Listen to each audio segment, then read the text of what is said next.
함께 나누실 하나님 말씀은 창세기 27장 15절에서 29절입니다. 창세기 27장 15절에서 29절, 저와 여러분이 한 절씩 교대로 읽으시겠습니다. 리브가가 집안 자기에게 있는 그의 맏아들 에서의 좋은 의복을 가져다가 그의 작은 아들 야곱에게 입히고 또 염소 새끼의 가죽을 그의 손과 목에 매끈매끈한 곳에 입히고 자기가 만든 별미와 떡을 자기 아들 야곱의 손에 주니 야곱이 아버지에게 나아가서 내 아버지여 하고 부르니 이르되 내가 여기 있노라. 내 아들아 내가 누구냐? 야곱이 아버지에게 대답하되 나는 아버지의 맏아들 에서로소이다. 아버지께서 내게 명하신 대로 내가 하였사오니 원하건대 일어나 앉아서 내가 사냥한 고기를 잡수시고 아버지 마음껏 내게 축복하소서. 이삭이 그의 아들에게 이르되 내 아들아 내가 어떻게 이같이 속히 잡았느냐? 그가 이르되 아버지의 하나님 여호와께서 나로 순조롭게 만나게 하셨음이니이다. 이삭이 야곱에게 이르되 내 아들아 가까이 오라. 내가 과연 내 아들 에서인지 아닌지 내가 너를 만져보려 하노라. 야곱이 그 아버지 이삭에게 가까이 가니 이삭이 만지며 이르되 음성은 야곱의 음성이나 손은 에서의 손이로다 하며 그의 손이 형 에서의 손과 같이 털이 있으므로 분별하지 못하고 축복하였더라. 이삭이 이르되 내가 참 내 아들 에서냐? 그가 대답하되 그러하니이다. 이삭이 이르되 내게로 가져오라. 내 아들이 사냥한 고기를 먹고 내 마음껏 내게 축복하리라.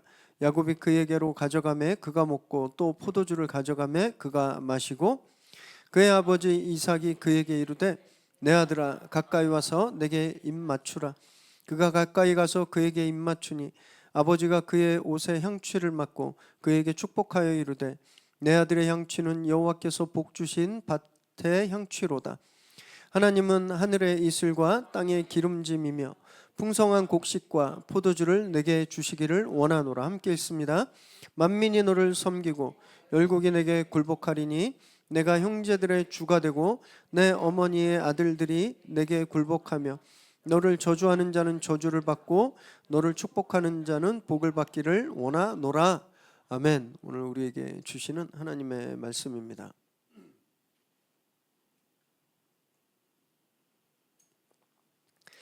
작년 11월 1일 현직 서울대 교수였던 A 교수에게 금융감독원에서 전화가 한 통 왔습니다. 그 금융감독원 직원이 전화해서 말하기를 이 교수님의 은행 계좌가 범죄 조직의 자금 세탁 계좌에 이용됐다는 거예요. 그래서 이거 빨리 처리하지 않으면 수사받게 되고 공범으로 감옥에 갈 수 있다, 이런 얘기를 듣습니다. 어떻겠습니까? 당연히 보이스피싱인 줄 알았겠죠. 그래서 바로 112에 신고를 했습니다. 그런데 112에서 서울중앙검찰청으로 연결을 시켜준 거예요. 112로 전화했는데 교환원이 받아서 이 문제는 심각하니까 검찰 한라인으로 옮겨주겠다고 바로 거기서 중앙지검검찰의 B 검사에게 전화를 바로 한라인으로 돌렸습니다. 이분이 이거 진짜 큰일 난 걸지도 모르겠다 생각했죠. 이 전화를 받은 검사가 그 내용이 사실이라고 말을 해요.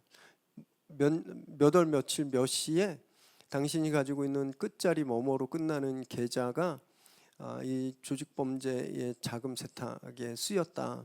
이거 지금 당신이 가지고 있는 모든 계좌를 지금 동결하려고 한다. 이 동결되면 이 문제가 해결될 때까지 인출도 안 되고 어쩌면 국고로 다 환수될 수 있다. 이렇게 이야기한 거예요. 얼마나 겁이 납니까? 어떻게 해야 되겠습니까? 물었더니 우리 검찰에 세이프티 계좌가 있다는 거예요. 검찰에 이런 케이스를 위해서 그 피의자들의 자금을 딱 보관하는 검찰 계좌가 있으니까 여기로 빨리 송금해라. 그러면 조사가 진행되더라도 간단한 조사 후에 이 돈을 다 찾아갈 수 있다. 그래서 이 교수가 자기가 가지고 있는 통장에 돈을 다 그 계좌에 넣습니다. 얼마나 넣는지 아세요? 10억.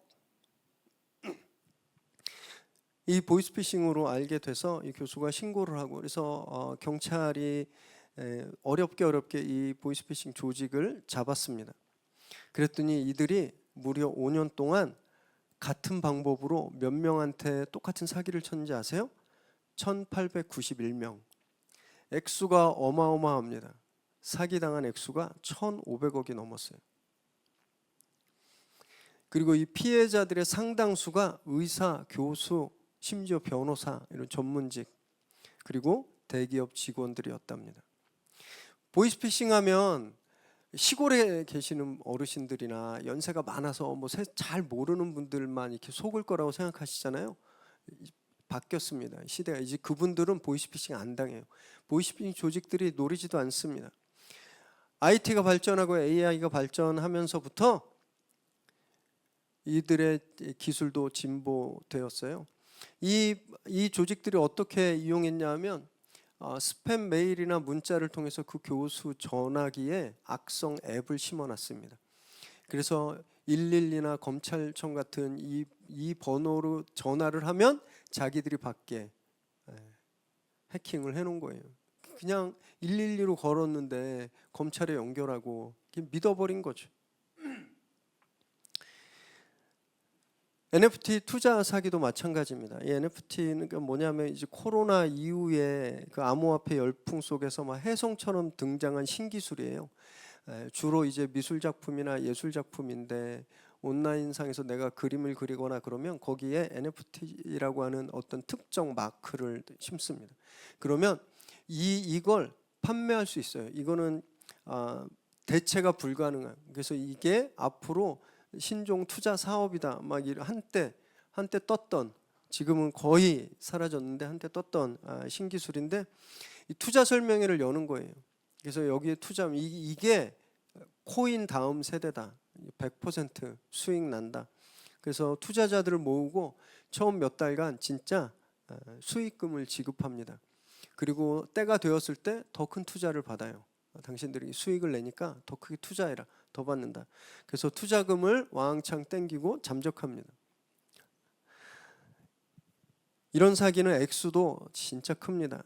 작년에 광주에서 이 NFT 투자 사기를 한 사기꾼이 잡혔는데 2년간 유수법으로 13명한테 투자 사기를 했거든요. 13명 28억 원이나 뺏어갔어요. 한 사람이 거의 뭐 2억 가까이 사기를 당한 거죠. 사기는요 학력을 가리지 않습니다. 많이 배웠다고 절대 안심할 수 없는 거예요. 직업을 가리지도 않습니다. 전문가 전혀 사기 안 걸릴 것 같은 사람도 덜컥 걸리는 거죠. 기술이 발전하니까 사기도 발전하는 겁니다. 진화하고 있어요. 사기 수법도 다양해지고 피해 액수도요 엄청 큽니다. 대검찰청의 통계를 봤더니 2018년에 사기 범죄 숫자가 27만 29건 정도 됐대요. 굉장히 많잖아요. 2022년에는 얼마인지 아세요? 무려 32만 4천 명이 넘는, 빠르게 증가하고 있습니다.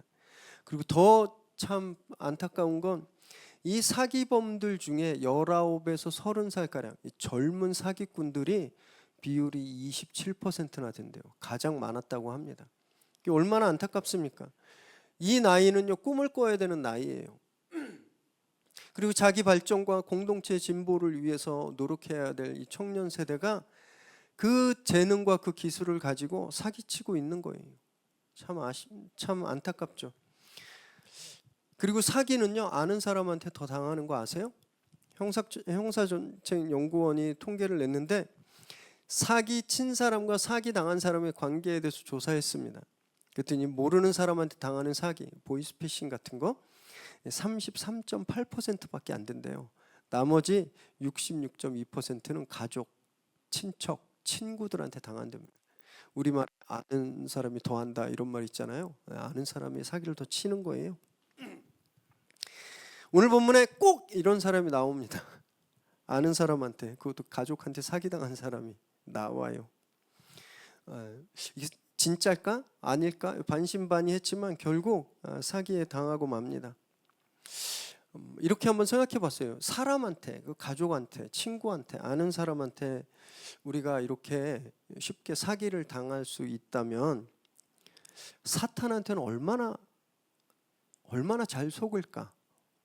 사람한테도 속는다면 악한 세력, 사탄한테 우리가 얼마나 쉽게 속아 넘어갈까 한번 생각해 보았습니다. 그래서 우리 함께 말씀을 나누실 때 우리는 어떻게 이 거미줄처럼 촘촘히 짜여진 이 사탄의 사기 행각에 속지 않을 수 있을지 그 방법들을 좀 함께 살펴보는 시간 되시기 바랍니다. 15절에서 17절 읽습니다. 시작. 리브가가 집안 자기에게 있는 그의 맏아들 에서의 좋은 의복을 가져다가 그의 작은 아들 야곱에게 입히고 또 염소 새끼의 가죽을 그의 손과 목에 매끈매끈한 곳에 입히고 자기가 만든 별미와 떡을 자기 아들 야곱의 손에 주니. 이삭을 속이려고 작당한 이 모자사기단, 이 리브가와 야곱의 준비는 철저했습니다. 에서의 명품 옷을 가져다 입혀요. 그리고 염소, 요리 만드느라고 잡은 염소 있잖아요. 그 가죽을 이 맨질맨질한 야곱의 손에 입힙니다. 그래서 혹시 이삭이 딱 만졌을 때 털이 북실북실하면 에서로 속여 넘기기 위해서. 여기 보면 입혔다 이렇게 돼 있어서 마치 야곱은 하기 싫은데 그냥 수동적으로 가만히 있는데 엄마가 그냥 혼자 다 입힌 것처럼 생각될 수 있는데 그렇지 않습니다. 입히다라는 단어가 수동태로 번역되었는데 능동적인 반응의 뜻도 가지고 있습니다. 그러니까 어머니가 가져다 준 옷을 적극적으로 입은 거예요. 털을 이렇게 양가죽을 염소 가죽을 감을 때 능동적으로 아주 동참해서 협조한 겁니다. 지난주에도 저희가 말씀드렸지만 목적이 수단을 정당화하지 않습니다. 잘못된 수단으로 얻은 목적은요 나중에 그 대가를 치르게 되죠. 지금 명품 옷으로 아버지를 속이잖아요, 야곱이. 나중에 그도 똑같이 자식들에게 명품 옷으로 속임수를 당하게 됩니다. 창세기 37장 31절에서 33절 함께 읽습니다. 시작. 그들이 요셉의 옷을 가져다가 순념소를 죽여 그 옷을 피에 적시고 그의 채색옷을 보내어 그의 아버지에게로 가지고 가서 이르기를 우리가 이것을 발견하였으니 아버지 아들의 옷인가 보소서 하매 아버지가 그것을 알아보고 이르되 내 아들의 옷이라 악한 짐승이 그를 잡아 먹었도다 요셉이 분명히 찢겼도다 하고. 나중에 아들들을 다 낳았는데 이삭이 에서를 편애했던 것처럼 야곱이 요셉을 편애하죠. 그랬더니 형들이 화가 난 거예요. 그리고 요셉이 나중에 또 저희가 요셉 시리즈도 하겠지만 너무 얄미워요. 제가 봐도 형들한테 바른 소리하고 막 고자질하고.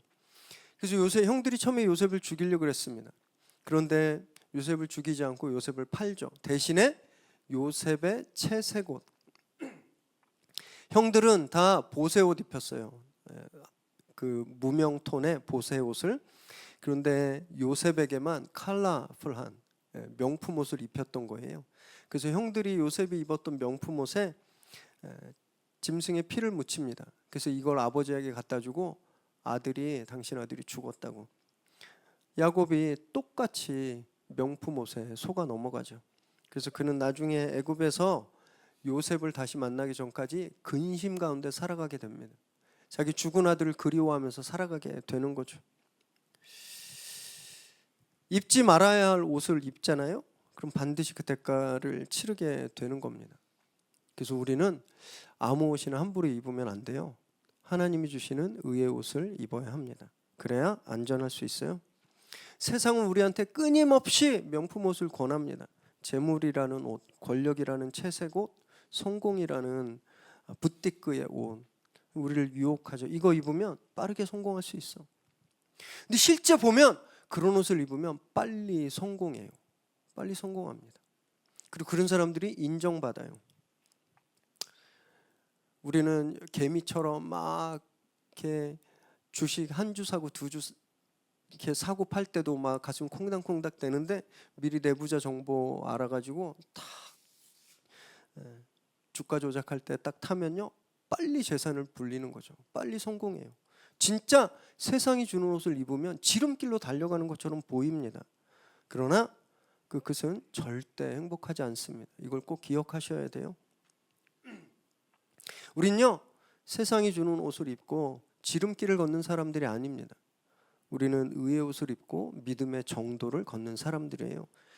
느려 보일 수 있습니다.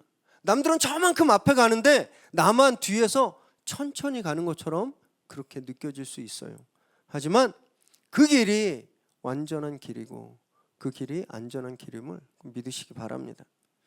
조금 느리게 가더라도 주님께서 주시는 의의 옷을 입고 정도를 걷는 저와 여러분 되시기 바랍니다. 18절 19절 시작. 야곱이 아버지에게 나아가서 내 아버지여 하고 부르니 이르되 내가 여기 있노라. 내 아들아 내가 누구냐? 야곱이 아버지에게 대답하되 나는 아버지의 맏아들 에서로소이다. 아버지께서 내게 명하신 대로 내가 하였사오니 원하건대 일어나 앉아서 내가 사냥한 고기를 잡수시고 아버지 마음껏 내게 축복하소서. 만반의 준비를 하고 갔죠. 명품 옷 입고 털 두르고 냄새가 아주 좋은 냄새가 나는 아버지가 좋아하는 별미까지 딱 들고 이삭에게 간 야곱이 아버지를 부릅니다. 아버지. 근데 이 소리를 딱 듣자 이삭이 뭔가 낌새를 느꼈어요. 그래서 물어요. 내 아들아 너는 누구냐? 이 말이 참 웃기지 않나요? 아들인데 누군지 모르는 거예요. 이삭이 나이가 들어서 시력이 나빠졌다고 그랬잖아요. 그 말은 그 분별력도 잃어버렸다고 했는데 뭐 어느 아들이 어느 아들인지 구별할 수도 없는 이렇게까지 눈이 멀어버린 겁니다. 그랬더니 야곱이 아주 적극적으로 아버지를 속입니다. 에서예요. 말씀하신 대로 고기를 가져왔으니까 빨리 드시고 축복해 주십시오. 이 앞에 리브가와 모의할 때보다 훨씬 더 적극적으로 이 사기 행각을 벌이고 있습니다. 지난번 본문을 한번 기억해 보세요. 이삭은 기도의 사람이었다 그랬잖아요. 근데 그가 망가졌죠. 리브가는 믿음의 여인이었습니다. 리브가도 망가졌죠. 그 이유가 뭐라 그랬죠? 하나님이 아니라 자기 자신이 그들의 주인이 되었을 때, 내 중심적으로 사니까, 내가 원하는 대로 사니까 기도의 사람도 무너지고 믿음의 사람도 무너지는 거예요. 지금 야곱도 똑같습니다. 19절에 야곱이 나라는 단어를 몇 번 반복하는지 아세요? 5번이나 하고 있는 거예요. 온통 자기중심적으로 나를 축복해달라고 자기가 원하는 걸 지금 강요하고 있는 겁니다. 자기가 원하는 것을 얻기 위해서 아버지를 적극적으로 속이잖아요. 그게 다가 아닙니다. 심지어 하나님까지 모독해요. 신성모독까지 저지르는데 20절 읽습니다. 시작. 이삭이 그의 아들에게 이르되 내 아들아 내가 어떻게 이같이 속히 잡았냐?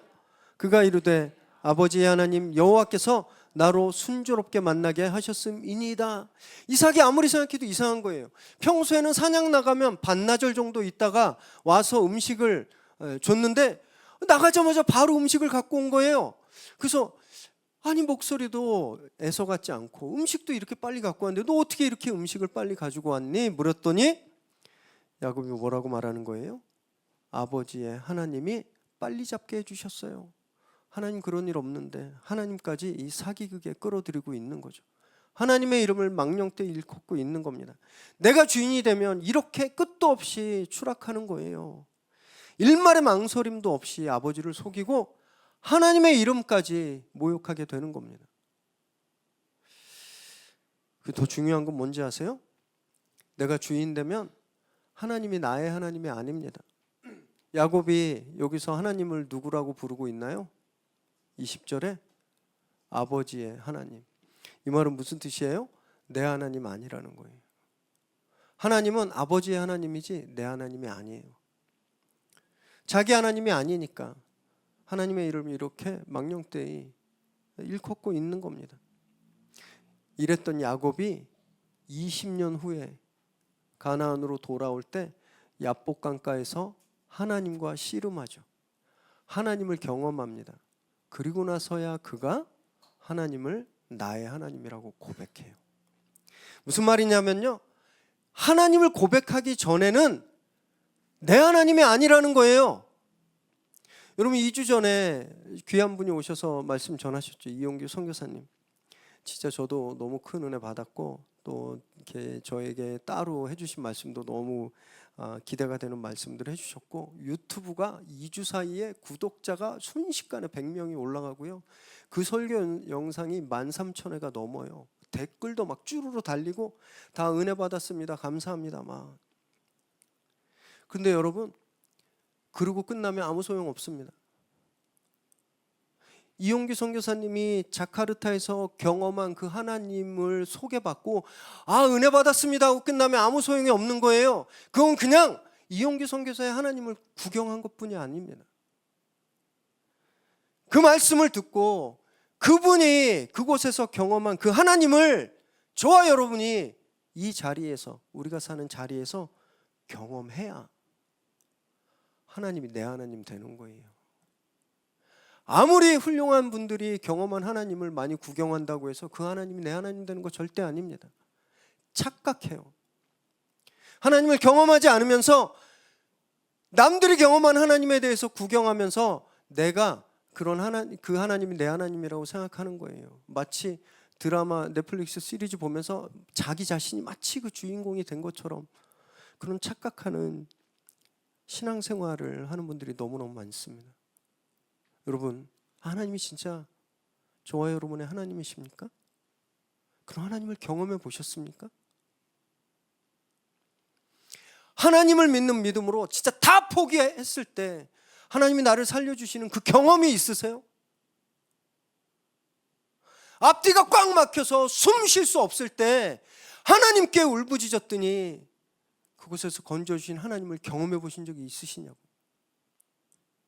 정작 그런 하나님은 경험해 보지 못하고 그런 경험이 있는 분들의 얘기를 듣고 내 하나님이구나 라고 우리 착각하고 있지 않은지 심각하게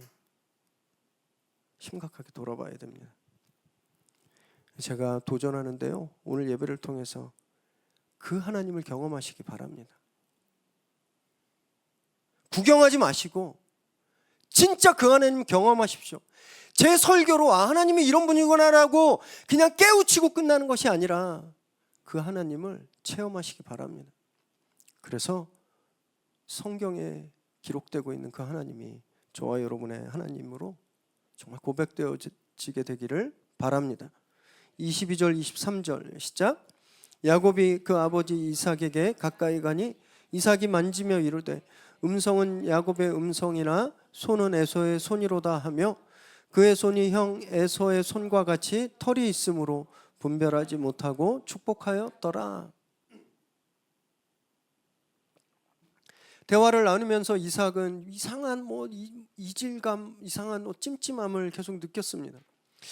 목소리는 야곱의 목소리인데 가까이 와 그래서 손을 만졌더니 털이 북실북실한 게 에서의 손이에요. 찜찜하지만 자기가 직접 만졌잖아요. 에서구나 생각하고 이제 축복을 하게 되는 겁니다. 사실 그러고도요, 오늘 본문에 보면 이삭은 계속 긴가민가 하고 이걸 자꾸 확인하려고 그래요. 24절에는 너가 진짜 내 아들 에서가 맞냐 묻고요. 26절에서는 입을 맞추라 그래요. 그러면서 27절에서 냄새를 맡아봅니다. 진짜 에서가 맞는지. 정리해보면 오늘 본문에 무려 이렇게 이삭은 7번이나 확인하려고 하고 있어요. 그런데도 알아차리지 못하는 거예요. 사실 생각해보면요, 얘가 야곱인지 에서인지 금방 확인해 볼 수 있습니다. 이리 오너라 그래서 밖에 있는 종들 들어오게 해서 얘 누구냐 물어보면 야곱인데요, 할 수 있는 거잖아요. 아니면요, 정황상 이삭은 에서와 친밀한 시간들을 보냈을 텐데 둘만 알고 있는 얘기를 물어볼 수도 있었습니다. 너 그때 이런 얘기 했는데 어떻게 됐니? 그것도 아니면 목소리를 들었을 때 이게 야곱의 목소리였다면 계속 추궁해야죠. 계속. 근데 야곱이 그러지 않았어요. 왜 그런지 아세요? 듣는 감각이 아니라 만지는 감각을 더 신뢰한 겁니다. 그는요, 다른 감각들을 더 의지해요. 냄새, 촉각과 후각과 음식이라고 하는 미각을 더 의지합니다. 이것이 그의 실패의 원인이에요. 여러분, 성경은요, 듣는 것을 아주 중요하게 생각합니다. 듣기는 믿음의 기본이에요. 신명기 6장 3절 4절 읽습니다. 시작. 이스라엘아 듣고 삼가 그것을 행하라. 그리하면 내가 복을 받고 내 조상들의 하나님 여호와께서 내게 허락하심 같이 젖과 꿀이 흐르는 땅에서 내가 크게 번성하리라. 이스라엘아 들으라. 우리 하나님 여호와는 오직 유일한 여호와 신이라. 이 구절은요, 쉐마 이스라엘 이렇게 시작하는 구절이에요. 들으라 이스라엘. 하나님께서 구약에서 항상 이스라엘 백성에게 나타나실 때 들으라 이스라엘이라고 말씀하셨습니다. 왜 그런지 아세요? 하나님이 형상이 없으세요. 하나님은 만져지는 분이 아니십니다. 다른 우상들처럼 오직 말씀으로 계시는 분이시기 때문에 백성들이 하나님을 알려면 들어야만 했던 거예요. 그래서 구약에선 듣는 것이 믿음의 시작입니다. 신앙의 출발이에요. 신약에도 마찬가지거든요. 로마서 10장 17절 읽습니다. 시작. 그러므로 믿음은 들음에서 나며 들음은 그리스도의 말씀으로 말미암느니라. 그리스도의 말씀을 들어야 뭐가 생겨요? 믿음이. 신구약 공통적으로 똑같이 듣기에 대해서 엄청나게 강조하고 있는 거예요. 듣는 것이 신앙의 시작이고 믿음의 가장 중요한 덕목이라는 거죠. 그런데 이삭이 오늘 어떻게 하고 있어요? 듣는 것, 자기 들은 걸 신뢰하지 않는 겁니다. 뭘 신뢰해요? 만져지는 것, 맛보는 것, 냄새 맡아지는 것. 그래서 이 엄마와 아들 사기단에 속게 된 거죠. 여러분, 세상은 늘 우리를 속이려고 들어요. 안 좋은데 좋다고 막 속입니다. 독이 든 사과를 건강한 사과라고 우리에게 속여서 백설공주의 그 뭐죠? 마녀 그 여왕처럼, 새엄마처럼 말씀을 듣지 않으면 무조건 속게 되어 있습니다. 무조건. 근데 여기서 듣는다고 하니까 그러면 설교를 듣고 또는 오디오 성경을 들어야 하나? 꼭 그렇게 진짜 리스닝, 귀로 듣는 것만을 의미하지 않아요. 당시에는 책이 없었습니다. 글도 몰랐어요. 그러니 하나님 말씀을 어떻게만 알아요? 누가 말해주는 걸 들어야만 알 수 있는 거예요. 그런데 지금은 그 말씀이 책으로 우리에게 주어졌잖아요. 말씀을 읽는 것도 똑같은 겁니다. 그래서 그 말씀을 듣는다라는 것은 말씀을 듣고 읽고 묵상한다라는 거예요. 말씀을 가까이 두고 말씀과 동행한다는 걸 뜻합니다. 그 말씀과 동행해야 우리 속지 않는 거예요. 여러분, 짝퉁 가방이 혼자 있으면 아무도 짝퉁인 줄 모릅니다. 명품처럼 보여요. 그런데 그 옆에 진짜를 갖다 놓으면 가짜인 게 티가 나잖아요. 진리의 말씀이 우리 안에 없으면 가짜가 오면 그게 진짜인지 가짜인지 구별하지 못하는 겁니다. 근데 그 말씀을 우리가 가지고 있으면, 그 말씀이 우리 앞에 있을 때 가짜가 오면 구별할 수 있게 되는 거예요. 그럼 속지 않게 되는 거죠. 제가 그래서 계속 강조합니다. 매일매일 큐티 하시라고. 새벽 예배 함께 드리면 좋겠지만 일하는 패턴이나 라이프 그 스타일이 다를 수 있으니까 매일매일 큐티 하시라고 말씀드리잖아요. 여러분들 큐티에서 무슨 노란띠 되고 큐티 노란띠 파란띠 까만띠 뭐 이거 뭐 큐티 올림픽 나가서 금메달 따라고 그러는 게 아닙니다. 그날의 속임수에 당하지 말라고 말씀드리는 거예요. 매일매일 말씀을 거르지 않는 저와 여러분 되시기 바랍니다. 그래서 날마다 진실로 그 거짓을, 그 속임수를 구별하는 저와 여러분 되시기 바랍니다. 25절 시작. 이삭이 이르되 내게로 가져오라. 내 아들이 사냥한 고기를 먹고 내 마음껏 내게 축복하리라. 야곱이 그에게로 가져가매 그가 먹고 또 포도주를 가져가매 그가 마시고. 계속 찜찜했어요. 그렇지만 참을 수 없었어요. 너무 맛있는 냄새가 막 나서. 그래서 먹고 축복하기로 결정합니다. 그래서 주는 음식을 먹고 주는 포도주를 마셔요. 여러분, 이 족장에게 또 아버지에게 가부장에게 가장에게 주신 축복권은요, 하나님께서 그 가장에게 족장에게 주신 특권입니다. 이 권세예요. 하나님이 소중한 겁니다. 아무렇게나 함부로 아무에게나 쓸 수 있는 게 아니었어요. 무엇보다 신중하게 조심스럽게 행사해야 되는 그런 권리였거든요. 우리 지난 본문에서도 봤듯이 이삭은 자기가 곧 죽을 줄 알았어요. 근데 앞으로 43년 정도를 더 산다고 말씀드렸잖아요. 그거는 자기는 자기가 곧 죽을 거라고 생각했지만 사실 안 죽어요. 40년 이상. 지금 에서에게 무리하게 몰래 축복하려고 이 일을 서두르지 않아도 되었습니다. 100번 양보해서 진짜 에서를 축복하고 싶었다면 에서의 잘못된 점들을 고치고 훈련시키고 에서가 진짜 하나님의 축복을 받을 만한 사람으로 그렇게 양육하고 고쳤어야죠. 그 시간들이 있었어야죠. 그리고 나서 축복해도 되지 않았나요? 이렇게 생각할 수도 있겠죠. 이삭이 40년에 죽을 줄 어떻게 알아요? 하나님도 아닌데.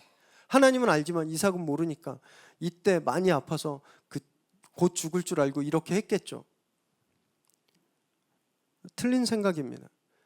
진짜 이삭이 이때 죽을 지경이었으면 하나님이 먼저 말씀하셨을 거예요.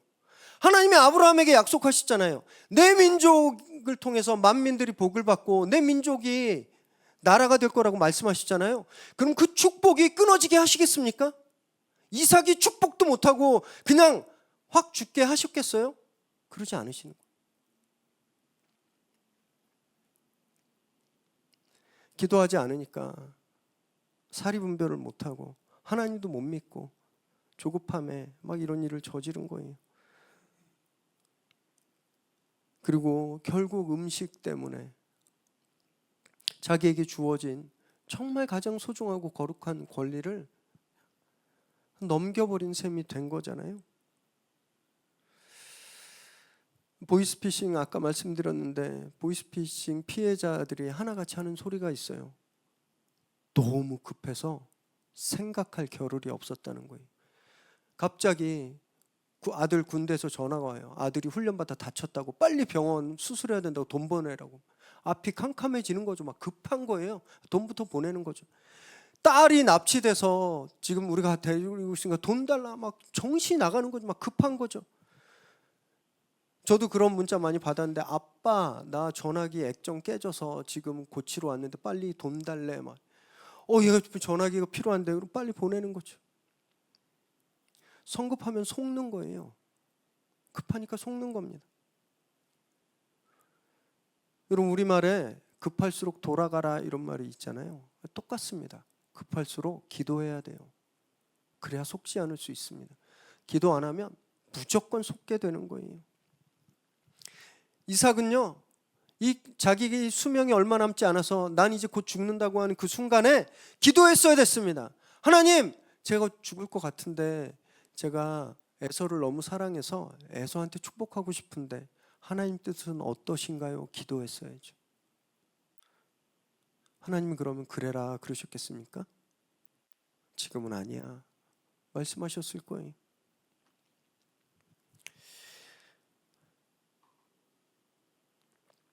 사랑하는 여러분, 진짜 기도할 생각도 못할 만큼 긴박한 그 순간에 꼭 기도하시기 바랍니다.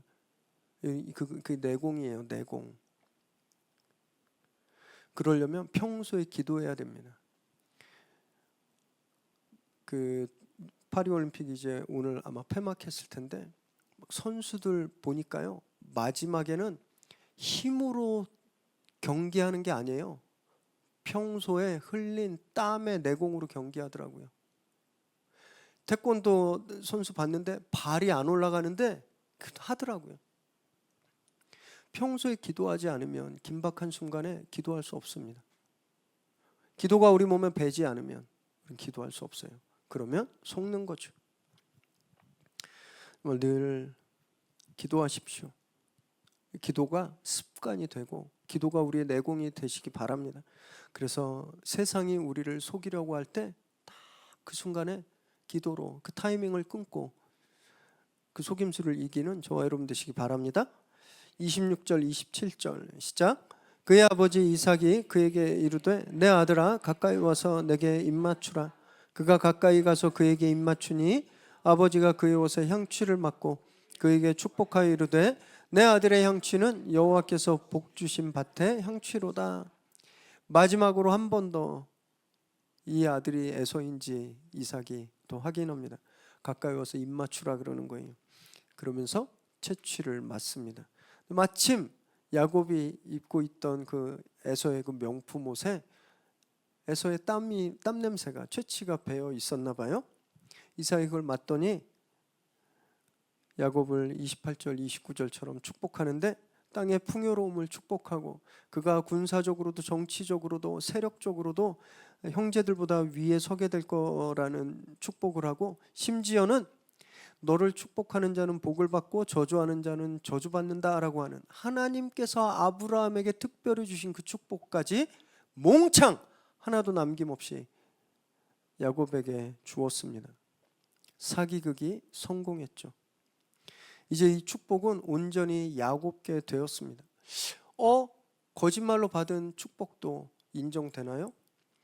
하나님의 이름으로 했기 때문에, 속았든 속지 않았든 하나님이 주신 특권으로 하나님의 이름으로 한 축복이기 때문에 이 축복은 이제 온전히 야곱의 축복이 된 거예요. 하지만 야곱이 이 축복을 누리기 위해서 그는 진짜 앞으로 엄청난 혹독한 대가를 치르게 되는 거죠.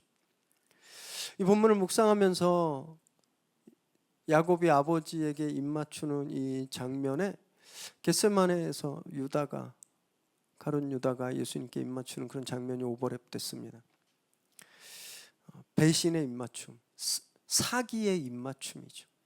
그 입맞춤으로 악한 세력이 승리했어요. 예수님이 잡혀가고 십자가에 죽임 당하셨잖아요. 그들이 승리한 것처럼 보였지만 주님이 곧바로 부활하셔서 역전승을 이루시죠. 그 어떤 속임도 주님을 속일 수 없는 겁니다. 여러분, 사탄은요 늘 이 야곱의 입맞춤 같은, 가룟 유다의 입맞춤처럼 달콤한 입맞춤으로 우리에게 다가옵니다. 좋은 것으로 보이스피싱해요. 진짜 누가 봐도 이견이 없는 그런 좋은 것으로 우리를 속입니다. 부자 되는 것이 인생의 참된 성공이다. 높은 자리에 올라가고 힘을 갖는 것이 성공한 인생이다. 얼마나 속삭이는지 모릅니다. 그래서 우리도요 많이 속아 있습니다. 우리도 많이 속아 있어요. 저도 문득문득 그런 속물 같은 제 속마음을 보면 회개할 때가 있는데 다 속았어요. 본부장 되면 축하한다고 그러고 부러워하잖아요. 우리도 그게 성공하는 거라고 생각하기 때문에 그런 거예요. 14평짜리 살다가 34평에 가서 살면 막 축하하고 부러워하잖아요. 우리도 그런 인생이 더 성공한 인생이라고 생각하는 거예요.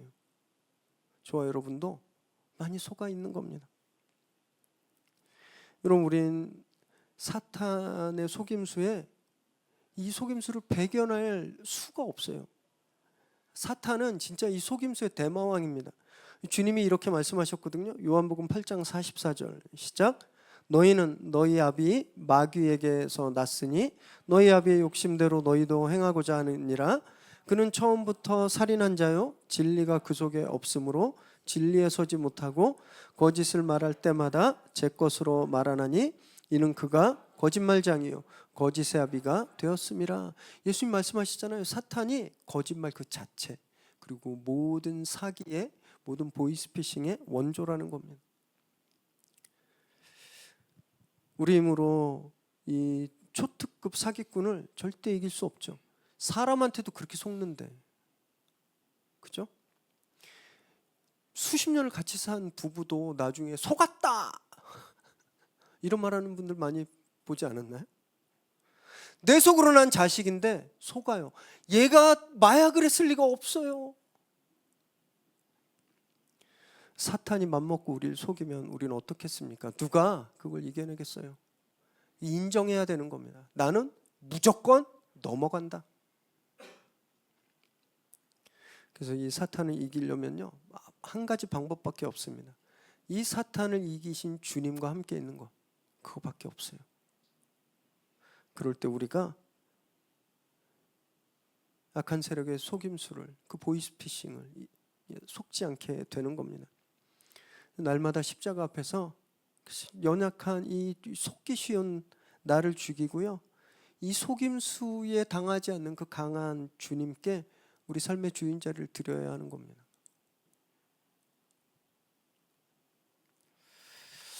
그렇게 늘 결단하는 저와 여러분 되시기 바랍니다. 그래서 매일매일 신박하고 새로운 기술로 우리를 속이려고 드는 세상을, 약한 세력을 이기는 저와 여러분 되시길 주님의 이름으로 축원합니다.